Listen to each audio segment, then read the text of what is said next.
pandemic got us into a reflective space and made us look inward to see what we can do for the world at large.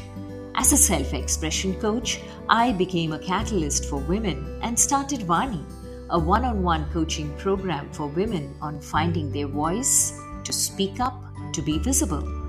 As a storyteller, I spotted there were many ordinary people amongst us leading extraordinary lives, making a difference to the world, and they needed to be heard.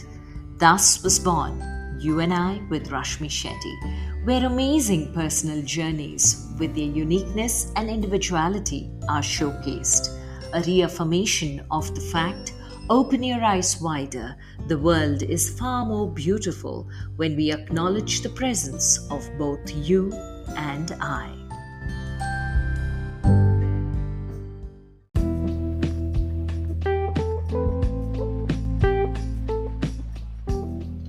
Our guest today is Apurva Bose Dutta, a Bengaluru-based author, award-winning architectural journalist, curator, educator, and editor, with 18 years of global collaborations with architecture design publication houses, firms, organizations, and institutions.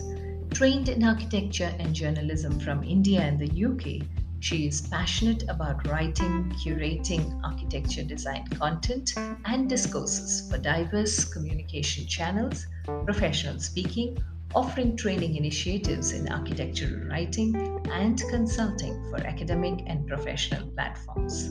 Widely published, Apurva has been recognized for her pioneering work in architectural design writing in India.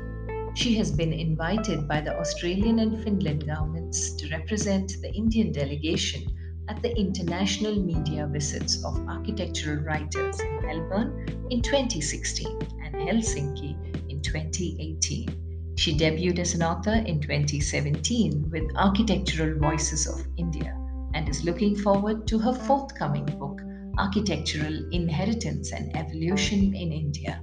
Listen in as Apurva shares her journey on the road less traveled and finding her true calling, staying always true to the ethics and values that she imbibed as a child. Hi, Apurva. Such a pleasure to have you on You and I with Rashmi Shetty. And I have read the posts that you do on LinkedIn. Your work is amazing. I'm just so thrilled to have this conversation with you. Thank you, Rashmi. I'm equally thrilled to be a part of your series of these conversations. Great. Now you come across as absolutely in control, Apurva, all the time. So what was little Apurva like? Somebody always in control to the Apurva that the world knows you today as. Can you take us through your journey? Rashmi, it's nice that you're trying to connect what I'm today to what I was before, because I have always realized that the first 30 years of our lives, we are just living. We are young, we are exploring and trying to adapt to the new things in our personal and professional life. And we never sit down and start connecting back the dots of why things happened in our life the way they did, or why did we react to something the way we did, or how you say that the Apurva that I am in probably control of things, was I like that before? But yeah, as you live life, you go through its different stages. It's probably a bit later when you start realizing that what you do, what you think, has its seeds sown in your upbringing, in your childhood. For what I am today, I think a trip back to my upbringing or my childhood becomes important here as you pose the question to me. So without trying to sound pompous, I would say I was born in a celebrity household, the youngest of three daughters. And when I say celebrity, it's not to say in terms of stardom, which can be fluctuating, or in terms of material pursuits, but celebrity in terms of the love and respect that my parents received from everyone for the kind of people they were and they are, the way they went out to help out everyone, the warmth with which they interact with everyone, and their inner drive to spread happiness. So the first thing I learned from my parents was to be a good human being, irrespective of professional credentials. And that is the core of any individual. And to be successful in life, that core must be retained lifelong. And when you ask me about an individual being in control of their life or being in control of themselves, I think that core has to do a lot with that. And I would credit it entirely to the way my parents brought me up and the values that they passed on to me and my sisters. Your answers are like textbook. Okay. So, how are you as a student? Completely the rote learning, or somebody who goes to the basics, understands, dissects? What was your student life? So again, I would again say, as a student, I was not a bookworm, and I was not someone who was taught, as in, again, bringing up my childhood values. I or my sisters were never taught to be only focusing on academics all the time. My parents ensure that the three daughters focus becoming all-rounders. So though we were extremely devoted and dedicated to our academics, but we were into a lot of extracurricular activities like music, dance, literary, and sports activities. But as a student, I would say I was very focused. I was a good student. I was a very disciplined student. And I have also realized all along my way that I'm very happy with instructions that are given to me by someone who I know has the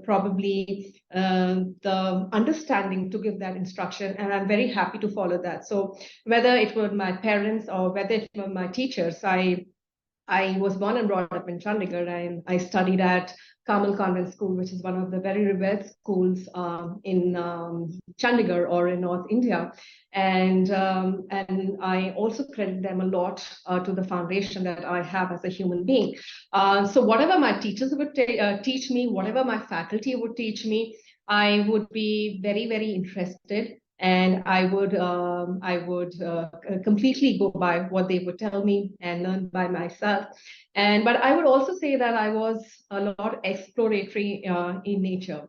Again, that's something, as you said, I've seen all your conversations, and all your conversations touch back to what we are as people and how then it helps us in evolving us as professionals. So let me give you two small examples here. So today, I am an architectural journalist, which is not a mainstream profession in architecture. And way back in 2005, when I took it up, there was hardly anyone in India who was pursuing architectural journalism as a profession. So it has been a subject where I have explored a lot. But yeah, I'm going to be tying it back to this sense of exploration that I got from my parents. I remember when I was in second or third class, I'm also connecting it to what you're asking me, how I was as a student. So whenever I would be reading any text, at home, meaning from my textbook, I would always underline the words which I didn't know the meaning of. And I would wait for my parents, I would wait for my sisters to come back and tell me what those words meant. So I do not want to read anything without understanding what it really meant. So I realized that for the first 2 or 3 years, my parents or my sisters would tell me the meaning. But when I went into fourth or fifth class, they gave me a dictionary. And they said, now, if you don't know the meaning of anything that you don't know, you have to consult a dictionary. So they didn't want me to be spoon-fed, but they've instilled in me that sense of exploration, which continues till today. So today I'm an architectural writer, and obviously I read a lot, but there are so many words I don't know their meaning. But obviously today there is Google. But it's the same with me. I don't go across any text where I don't know the meaning before understanding the meaning of it. And today, obviously, I also have a Word document with new words that I don't know of, and I have their meaning. So when I want to communicate, whether in terms of written or verbal communication, I can always refer to them. So that is also something that I did as a student. The second thing I would also say is that we are all given homeworks, right? In second, third, or whatever class you are in. And I would complete my homework. And the other thing is that when you come back from school, you revise what you do that day. But after doing that, if I knew of any subject or any chapter that my teacher would be going to introduce the following day, I would read the chapter myself, so that next day, when we would do the chapter in the class, I would have a better understanding. I would be more in control of understanding what the teacher was trying to convey. So again, if I have to bring that value to where I am today, so as you said, in control, whatever I'm going to do, I do prepare myself very well before that. So whether it's for the conferences that I go, where either I'm speaking or I'm going to meet people, as a part of my profession of architectural journalism and writing, I have to do a lot of networking. I have to travel within India, outside India. I have to network a lot of with a lot of people. So I make it a point beforehand to study those people, to study the themes that are being discussed in the conference, so that when I go and meet those people, or when I go and attend the conference, I have an idea about what's happening and the kind of questions that I would like to ask. Or for something like my first book was called Architectural Voices of India, which has around 19 illustrious architects from India. The kind of research that I did on the book was enormous. But as you rightly said, I like to be in control, which does not mean that I don't like to be spontaneous, but I also understand you can only be spontaneous when you have done your homework well, when you have done your research well enough to know when you have to ask a question which you might not have thought about before, but because it has come up and this is the right time to ask someone a question.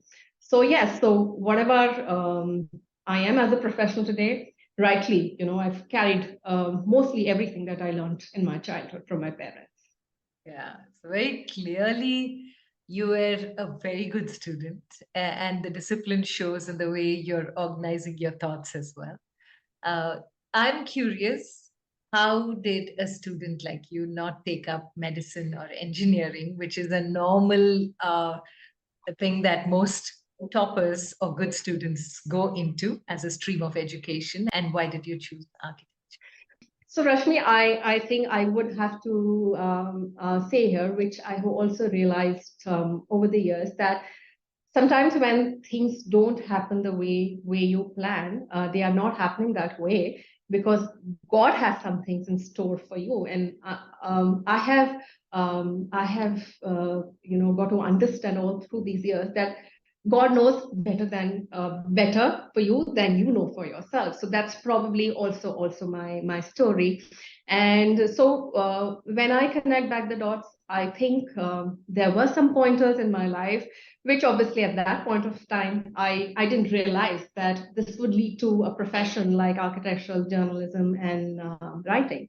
So as I said, I was born and brought up in Chandigarh, and I would also say that Chandigarh in a huge way shaped me, my thoughts and my understanding of spaces, or the need for nature and spaces to gel together.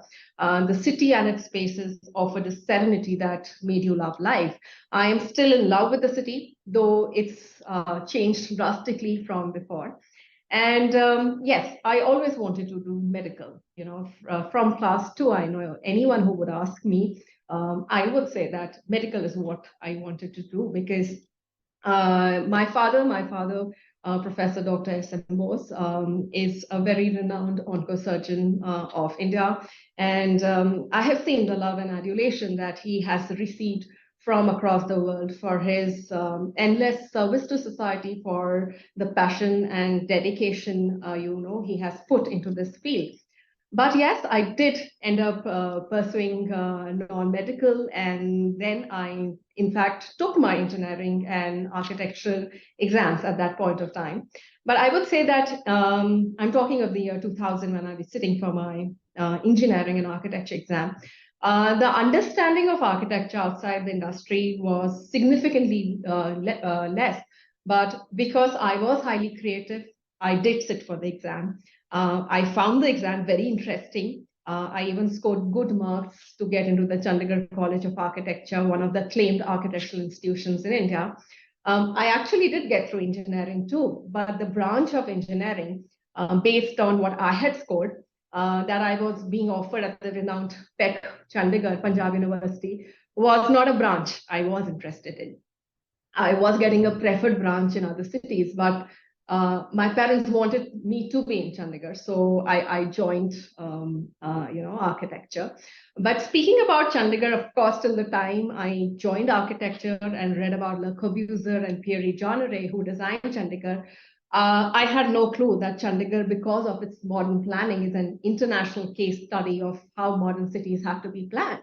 I was just enjoying growing up and absorbing the city. But as I said, when you connect the dots, you realize that you don't do things as you plan, because God has better plans for you. But anyway, when I got into the Chandigarh College of Architecture in the fourth year, there was an elective, not a mandatory elective, but anyone could pursue it, called architectural journalism. And because I had always considered writing as an art, which was very close to me. I used to write from the age of 6 or 7, because essentially I used to be a very shy girl.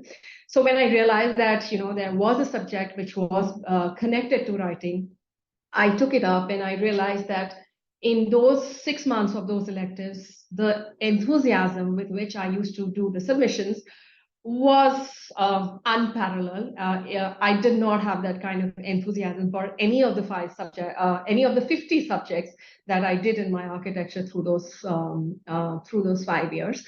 But yes, at that time, when I graduated in 2005, the subject of architectural journalism and writing was hardly known or discussed in India, though writing and communications in architecture have always been integral to the architectural curriculum and industry overseas. But again, it was destiny that right after I graduated, I got a job opportunity with Architecture Plus Design magazine, one of the leading architectural magazines in India, based in Delhi. I started working there. Then I worked with Indian Architect and Builder, another very well-known magazine headquartered in Bombay. And then when in 2009, in between, I was also based in the UK. In 2009, when I moved to Bangalore, I started working independently. So I always say that architecture was my degree, but writing was my passion.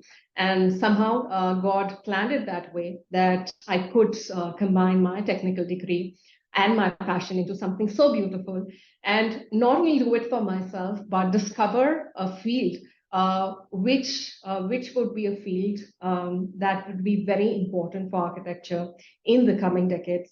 And as a part of what I do, I have also made it a conscious effort since 2005 or 2007 to increase the visibility of architectural writing and architectural journalism in India.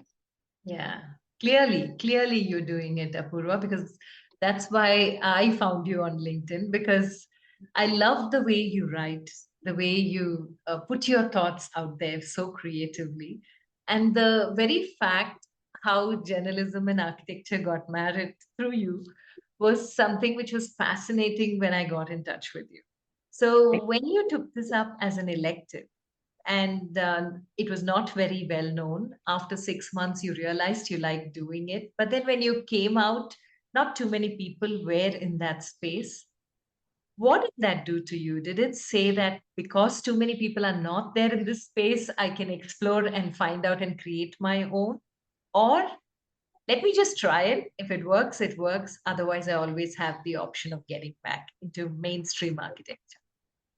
So Rashmi, again, I would say it was a combination of both the options that you just described.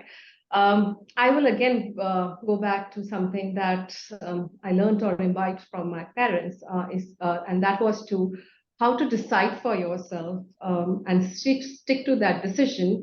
But that decision has to come from a place of awareness.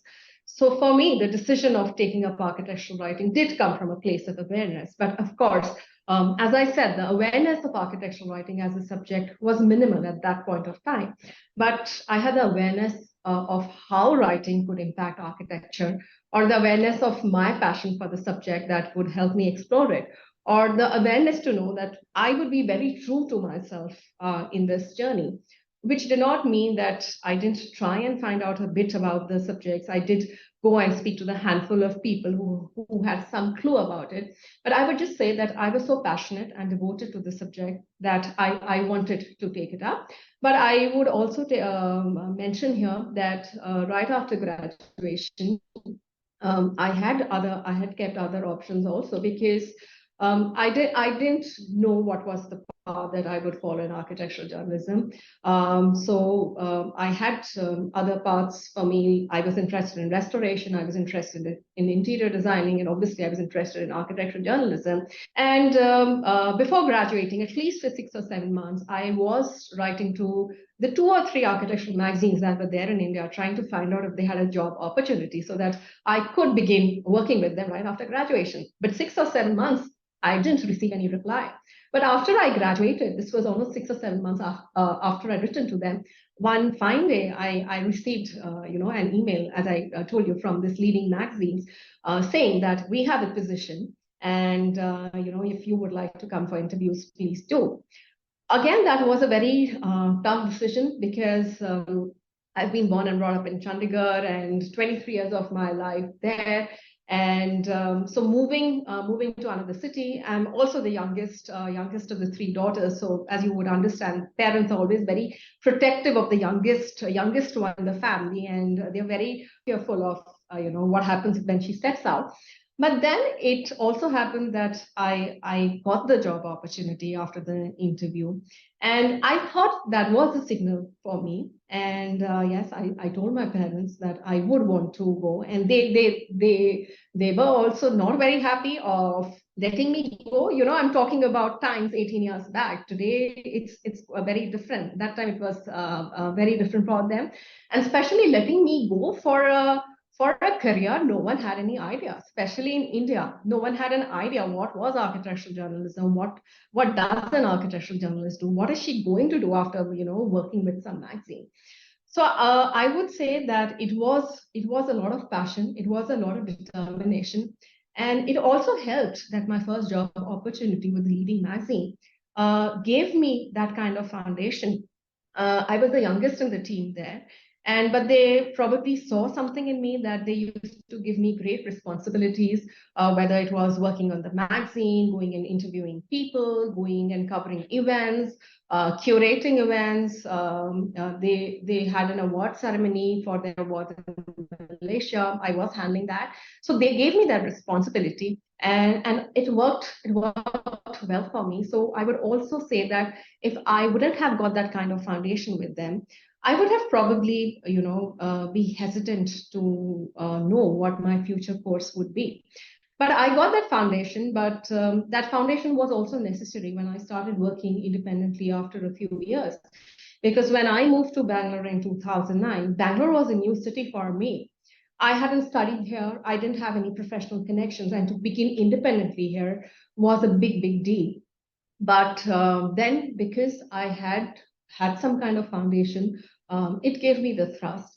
And I would say it required a lot of determination, because at that time, people would turn around and say, what do you do? Meaning, why are you wasting your time after 5 years of a technical degree? But I think if you love something, and if you have the faith in yourself that you will give your best, the world makes it happen more than you want to make it happen. So that is how I would like to put it.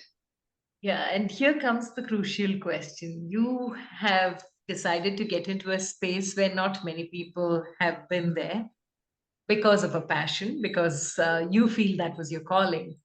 But a lot of us do that. We take that risk. But then there are days when you are completely down, because here the motivation is intrinsic. There's nobody outside pushing you. So, what do you tell yourself, and how do you cope up during those moments of downs from within? So I'm going to connect this back to what you asked me, the first question of being control in yourself. So I think at these times, you can't be in control of the circumstances around you. but you can be in control of what you want to do in life. And if you're very sure about what you want to do in life, and if you think that is going to make a difference, I think you will kind of put in all the hard work.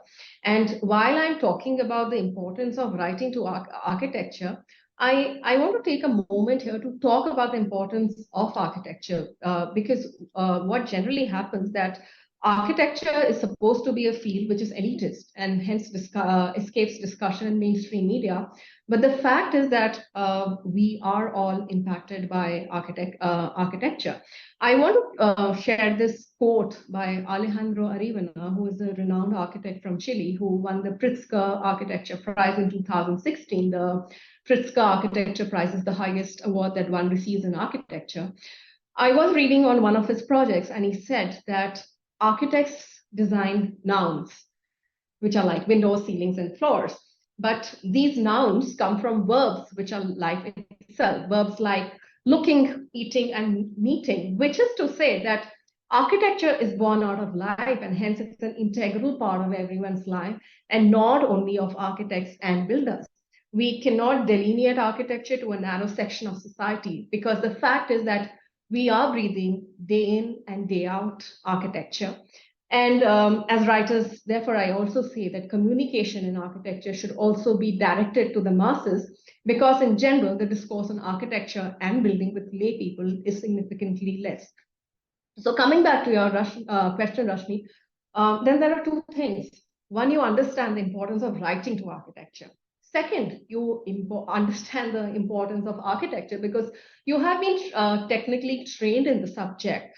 You understand that spaces are not about two elements, three elements. They are all about emotions and the kind of impact that spaces can have on lives.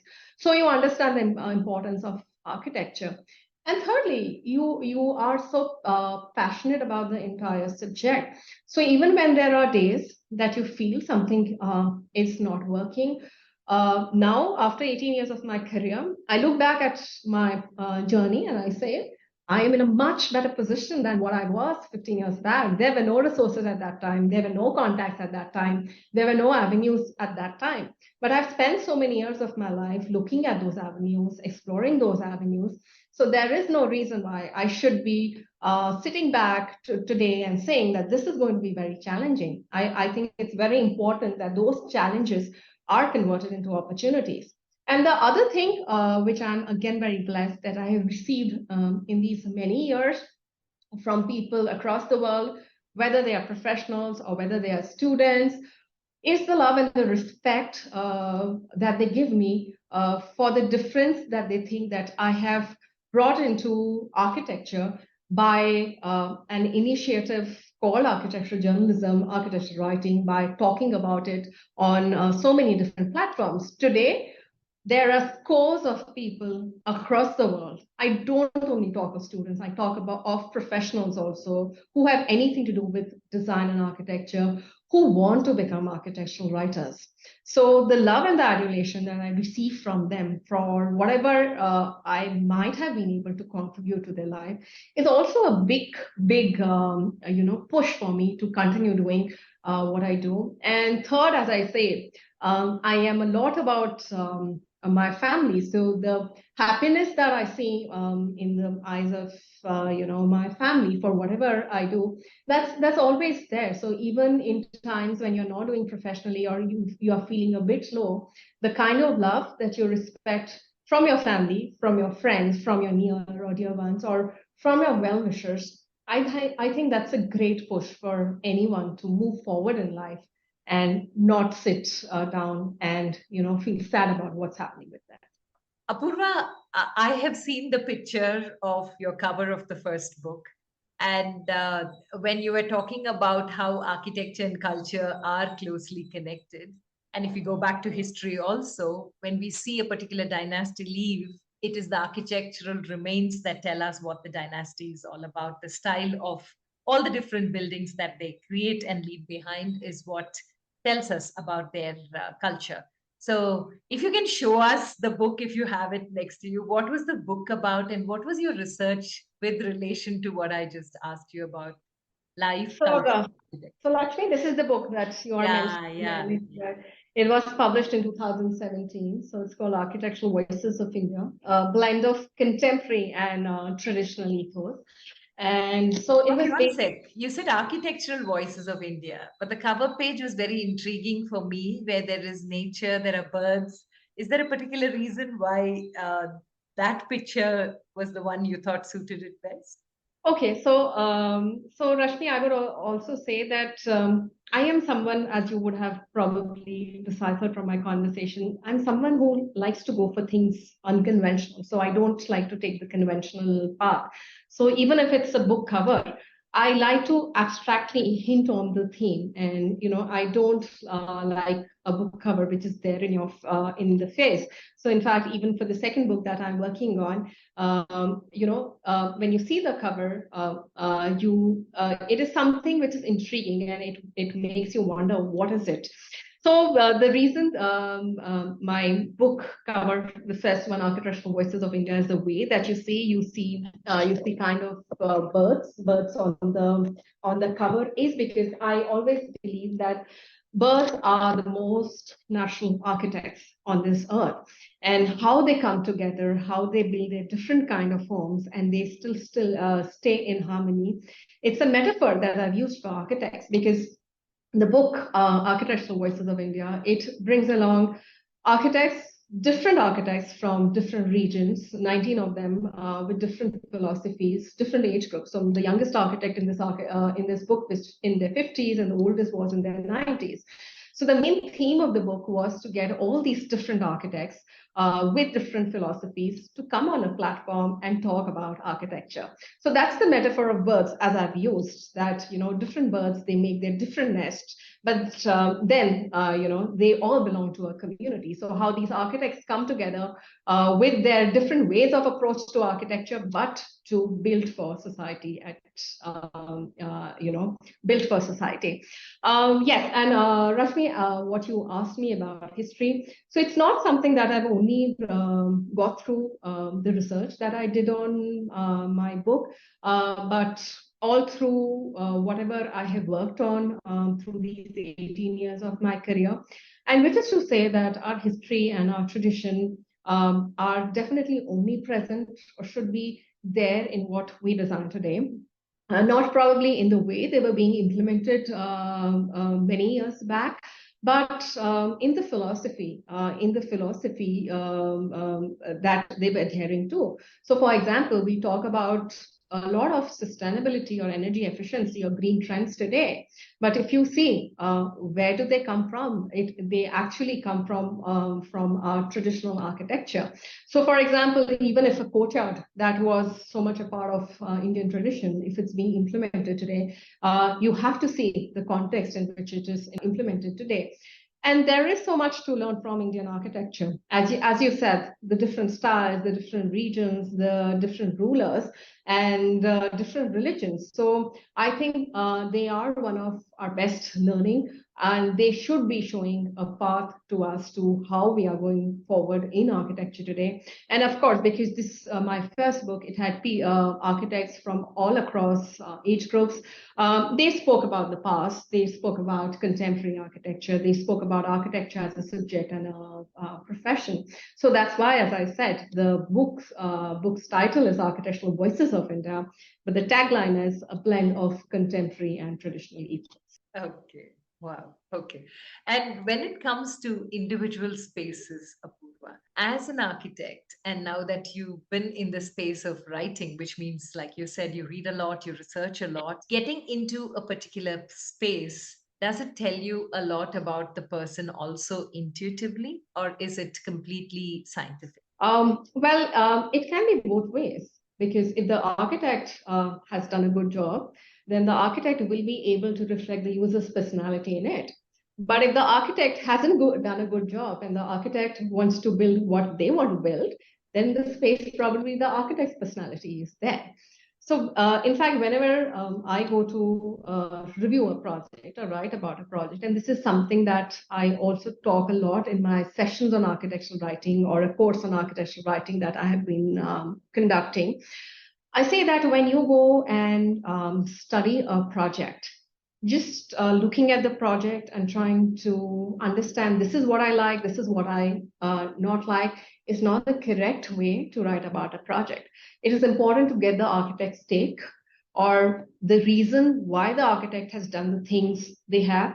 It is also important to get the user's take on the project, because on hindsight the user is using the project and they will be able to let you know how the project works for them or how it does not work for them. And it's also important to research on the project or on the typology of the project that you're attempting. Or for example, if it's a public project, you might want to research on the social context, the cultural context, and how it's going to impact the users. So when I go to any space, and if I'm studying it, that is when I'm studying it, I try to get all these aspects into consideration before trying to review what the project is trying to imply. So that is how I said that architecture is important and architects are important, because architects are able to translate the users' dreams into projects. And they, I read this quote somewhere which said that architects leave a silent narrator in their buildings. So when an architect exits a building, they are not supposed to be there in the building itself. Actually, the users who are going to be using the project or the clients, they are the ones who are going to be making it their own. So the architect's work actually finishes once they complete the project and they step out. Okay, and when it comes to buildings and caves that you go into, uh, like let's say the British constructed buildings that we have still in India and quite a few places, you see the construction, it's withstood the test of time as well, or the Brihadishwara temple, for example, down south. All of these constructions have definitely stood the test of time, but the original makers of those buildings aren't around. And the people today who are using it are not the ones who were there when it was originally constructed. So when you get into those kind of spaces, what do you see, Apurva, for yourself, especially since your way of looking at spaces is very different from what we do? So how do you look at such space?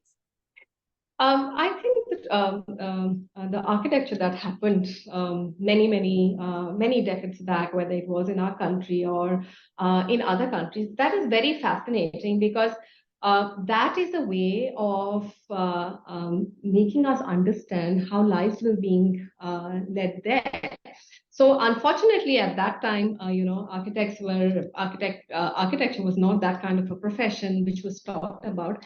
But through those structures, or through those buildings, or through those caves, or through those spaces, you understand how people used to live, how they used to react to things. And so when I go, I like to travel a lot, and when I go to these places, I am very intrigued. But as I said, I do research before going back to those spaces, because there's no one to give me an idea about how things were done, how things were constructed, how things were made. So I always do a lot of research from my end, and then go and try to kind of decode the creative principles that the builders implemented at that time, which can help me understand the construction process, or how space just used to impact people at that time. And the importance, I'm going to tie up the importance of writing in architecture. How do we today know about what happened in traditional architecture, or how do we know about the different architectural movements that took place, whether it was modernism, brutalism? It happens, we know about them because there's architectural literature on it. If there would have been no literature on it, we would have had no idea about it. So that is where, I would again like to reiterate the importance of literature, or I would like to reiterate the importance of writing in architecture. But this is also interesting, which I was watching some movie that day, and it intrigued me when they said that when you read literature, are you supposed to kind of believe all of that? Because that's generally what happens, right? We read literature and we kind of believe it. or you are in that position where you go and question it. So that's again interesting for me, because when I have done my research and when I go to these spaces, with the kind of technical understanding I have of architecture, I go and question a lot of things in these spaces. I might not always find the answers for them, but then if I have to write a piece about it, it's always nice to put across those questions, meaning you can always leave it open-ended and let the readers know that you also probably don't know the final answer. But as a writer, I think it's very important for us to research, and second is to question. So I do a lot of questioning. So sometimes I get a lot of my answers, and sometimes it makes me more hungry for knowledge or to understand how things used to happen in the past eras. And what has been your biggest aha in your journey as an architectural journalist? Well, I don't know the biggest as of now. I can say that there have been some stages in my life or some achievements which I would say have been very, very close to me. I would probably talk about them separately, but I think today when I look back and just knowing that people know what is architectural journalism, and I'm talking about the people in the architectural industry. I'm not even talking about people outside the industry. People in the architecture industry know what is architectural journalism, what is architectural writing. Today, if you see senior architects, they are addressing well-known academic and professional platforms. They talk about architectural journalism as a subject. 18 years back, as I said, people didn't know what it was. So I think one of the biggest achievement, because even when I might have been traversing my own personal journey in architectural writing, I was very focused on increasing the visibility of architectural writing and journalism. So when people know that there is a subject called architectural journalism, architectural writing, today you will see people flaunting the title of architectural journalist, whether on LinkedIn or anywhere. And there are discussions around architectural journalism and writing, and people coming back to me saying that, you are a role model for us, and probably we would like to emulate your path. I think that in totality is the biggest aha moment, that I have been able to make a difference somewhere, because as I said, it's not easy taking the unconventional route in life, but then it allows you to explore the unknown and create a path for yourself rather than emulating someone else's path. Emulating someone's path might be okay in some terms, but then how satisfied do you feel about your contribution to making a difference? So whether it's an unconventional field of architectural journalism and writing that I took up, or the work that professionally I'm engaged in, curating discourses and discussions with people who are not doing the run-of-the-mill work, coming up with books on themes that I felt were absent in the market, or exploring avenues in architectural writing, this has all been unconventional. So, when I see people coming and appreciating, professionals, academics, and I have had people from the other professions also who have come up and told me that, because they understand the importance of spaces. I remember once an investment banker, he came and he was so interested in understanding what architectural journalism is, because he also wanted to take the same path. So when people come and appreciate the kind of contribution, whatever I have been able to make in architectural journalism, I think that would be my biggest achievement, apart from probably coming up with books or training. I train a lot of professionals and students in architectural writing and journalism. I also do an online course on architectural writing, where I have trained 450 professionals across 17 countries. So those are the smaller moments. But the bigger moment is people accepting and acknowledging.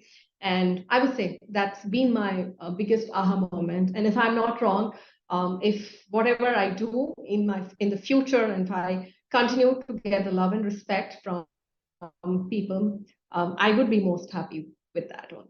Wow. You're so young, Apurva, but you talk like completely a gray head on green shoulders kind of a person. You've seen so much of life. And I think that is what happens when you take the unconventional route, because you don't know what you would meet as people or as circumstances on that road that you take. And since you're in this reflective space, the pandemic was one moment in all our lives, in fact, not a moment, years, which made us all step back and reflect on what we are doing and where we need to stop, pause, and then take the next step. What did the pandemic do to you? What were your reflections? So Rashmi, you're correct about the pandemic being a lesson for us in many ways. But unfortunately, the pandemic, whatever the pandemic forced us to learn, many of us seem to have forgotten it all and not taken the lesson seriously. But anyway, there was a lot that I learned during the pandemic, and I have tried to incorporate it as a learnings.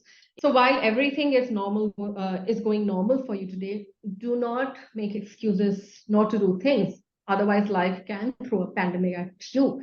And even if you might want to do something, life then will restrict you. So before life gets an opportunity to restrict you, do not restrict yourself. The second lesson I would say is that something that I have learned and imbibed is that circumstances and situations can change for you anytime. Don't get bogged down by them. Adapt to those circumstances and reinvent yourself. So that's something I also did during the pandemic when I'm talking about in my professional space, Rashmi. I have been someone who has been quite traditional in the sense that I've been very, very confined to the print media, not completely, but confined to the print media. And I was not exploring the digital medium to that extent. But as you know, everyone moved to the digital medium. So even if I talk about the workshops or the classes that I was doing for architecture students and professionals on architectural journalism and architectural writing, I was doing it on an academic platform, or I was doing it on a professional platform. And while that is all wonderful, but an offline event, you can impact only a certain number of people. But during the pandemic, I came up with a course, a 6-week online course on architectural writing and journalism. And that was in response to the number of emails that I was receiving from people across the world all these years to start training in architectural writing, because especially in the Indian architectural curriculum, writing does not feature as a mandatory subject. And when you talk about writing in architecture, you need it.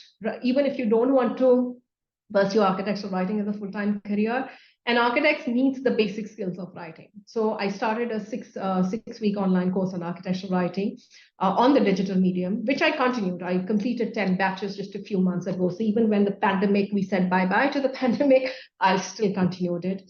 And then I have also been curating a lot of discourses on architecture. So I was working with the Council of Architecture of India during the pandemic. I was heading their vertical where I was conducting these dialogues with a lot of people. And then my second book also came up during this time.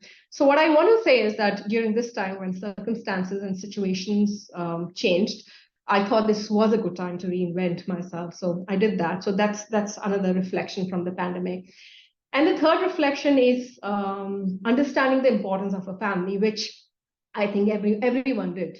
I think it was almost 3 years that I didn't meet my parents and sisters because of the pandemic. And for someone like me who was visiting Chandigarh, meeting their parents and sisters twice a year and spending like 10, 15 days with them, it was very, very difficult. But again, I would say I kind of put the situation to some good use. So being away from my family gave me the impetus to work on my second book, which is on families and architecture.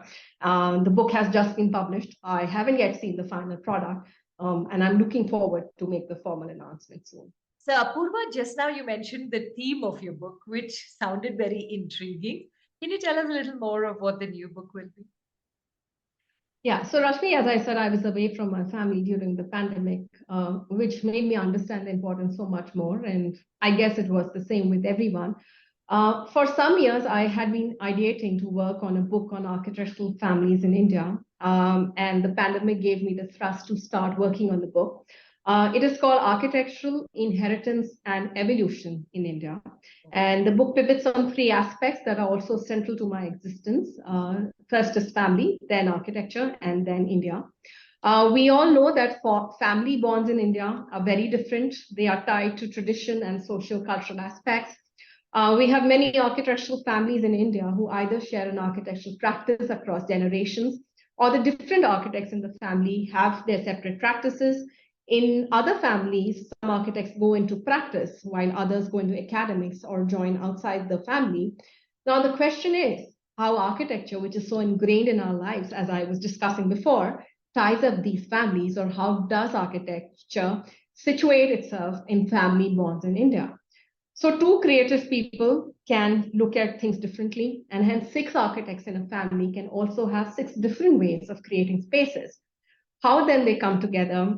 What is the equation they share at work? How is the work divided? What are the pros and cons of having more architects in a family? And since architecture is such an omnipresent field, does it become a topic of their dinner conversations too?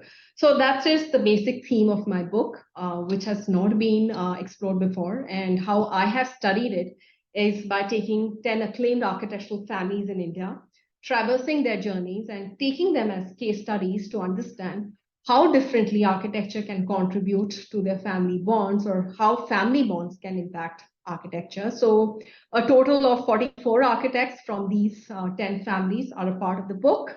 The youngest family members are in their early 20s, while the senior most architects are then in their 80s and 90s. And when you read about these families and the decades that have passed between them, the book also starts making you realize how architecture as a subject and a profession itself has changed in these 6 to 7 decades. And I would also say that the book would be an interesting read, obviously, for people from the industry, but for even those people who are not connected to the architecture and design industry, and also for readers who understand that spaces define us, who hence can understand the interesting yet understated role of architects, who run family practices or have the same profession running in the family, and will like to read a book which talks about how things work when you have so many creative heads in one family. So that's my book, Rashmi, and it's already published. But yes, I have yet to make a formal announcement of this. All the very best, Apurva. I'm sure it's going to be a bestseller. And having met so many people over the years for your books or otherwise, I'm sure you have a lot of life lessons that you picked. So, can you give us three of your life lessons that you hold very close to your heart? I've had a lot of life lessons that have been passed on from my parents, or my teachers, or my inspirations. But those are technically not my lifetime lessons, so I'll not repeat them here. I consider myself still young enough to continue to learn many lessons from life. But whatever experiences life has already thrown up for me, obviously there's been much learning. So the first lesson that I have is that your happy phase of life does not teach you what the dark phases of your life teach you. Do not disregard those dark phases and lament about how they have ruined your life. Remember, those are the times which will help you grow as a person, understand yourself, your strengths and your weaknesses, and what you want from life. So when you turn back and remember those unfortunate phases of your life, be grateful that you've got an opportunity through them to grow up more in life. My second lesson would be that ethics, a clear conscience, and staying committed are the most satisfying assets you can invest in. Whether personally or professionally, you must be true to yourself before you are true to the world. It takes a lot to invest in them and sustain them, but the inner calm these can give you, even when outside there might be a lot of noise, is enormous. And thirdly, I would say that respect people and the time they invest in you, personally or professionally. Do not dilute their contributions by saying they did it because they had free time. Rashmi, the concept of being too busy or too free is subjective. At one time, I can be free for someone, though I'm busy for someone else. So if someone is making you the priority and giving them your time, please respect them. This is, again, not a lesson in one's personal space, but definitely in the professional space too.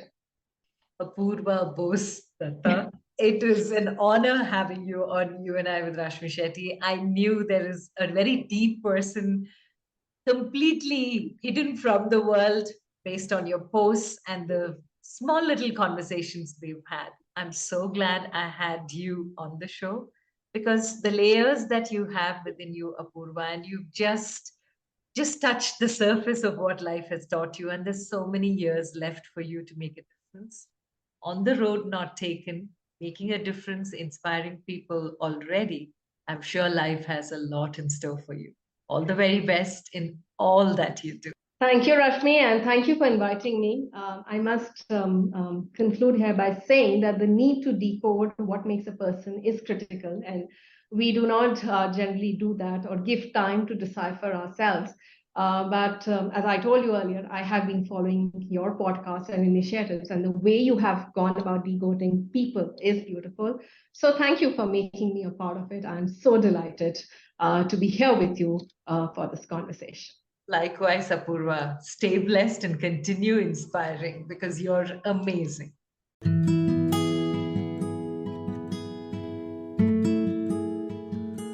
With that, we come to the end of this weekly quest of You and I with Rashmi Shetty. Do let us know if you know people who make the world beautiful. Write in to rashmi.thethirdeye@gmail.com. That is rashmi.thethirdeye@gmail.com.